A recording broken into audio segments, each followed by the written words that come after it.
Hello, Dr. James Bogash, expert in health and longevity, and today we're going to talk about blood pressure, but from a completely different angle than most people think of. Now, the kidneys play a big role in blood pressure. If you have, for instance, like a stenosed renal artery that's smaller than it's supposed to be, your blood pressure is going to be affected. And those are some of the few structural problems that can actually create high blood pressure. Most cases of high blood pressure are physiologically mediated. They're based on the choices we have, our diet, our exercise levels, our stress levels, the health of the blood vessels. What most people don't generally think of, however, is we know now that our gut bacteria play a huge role in, fill in the blank. Pretty much everything we are the end result of the microbiome that we have growing in our gut. But we also have a microbiome in the urinary tract, in our kidneys, in our bladder, in the urinary tract, in the ureters, for women, the vaginal vault. There is a microbiome growing there. And if we can positively affect that, we can have better outcomes. So this was an interesting animal study, but it looked at the idea that gut bacteria can make it to the kidneys and create problems or not problems, depending upon our choices and what kind of bacteria we have growing there. So there's a couple things that, first of all, I'm going to give 3 pieces of advice for that, but also the bottom line is that if you are relying on your medication to fix your high blood pressure, that's never a good answer. If you're pushing 180, 200, 220, certainly medications are needed at the time so you don't have a stroke, but the long-term answer never involves medications because they don't fix the problem. Almost never are they actually fixing the problem. All they're doing is suppressing, tightly controlling the blood pressure so it can't be the dynamic organ that it needs to be. So one of the reasons why, like in my blood pressure classes, we talk about everything that contributes to blood pressure and not just medication management.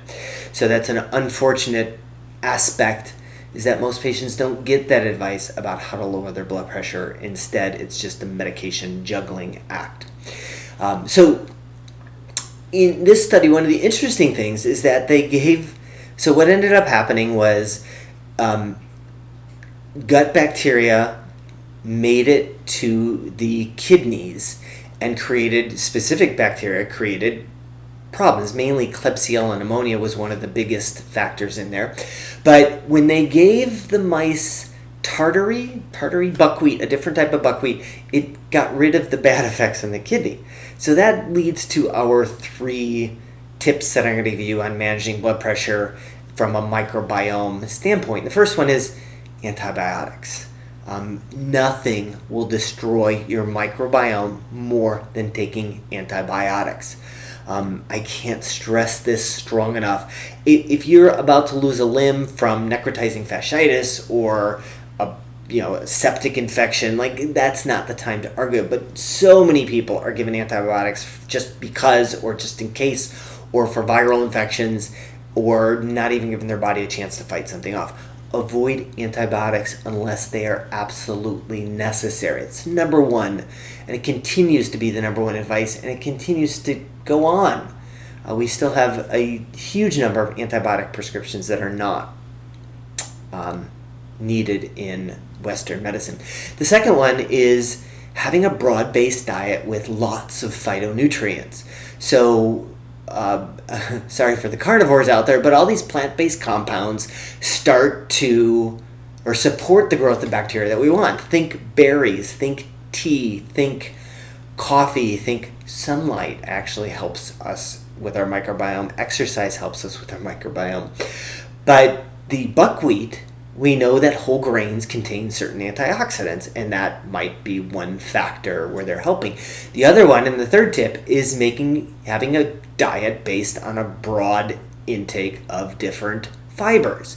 So lots of foods that we eat, different whole grains, different vegetables, different fruits, different spices, actually have different fibers that cause different species of bacteria in our gut to grow, and that's what we want. We want a thriving community of 1,000 different species, not a starving, sickly, dominated by disease-causing bacteria of 100 in our microbiome. And your diet will absolutely drive that. At the very least, there are certain supplements. I happen to be a fan of Garden of Life Super Seed. That is a broad spectrum of different fibers that will help grow a healthy microbiome. So, as always, I'll post a link to this very interesting study in the description. Make sure you like this video, share it with somebody who you think needs the information, and subscribe to the channel.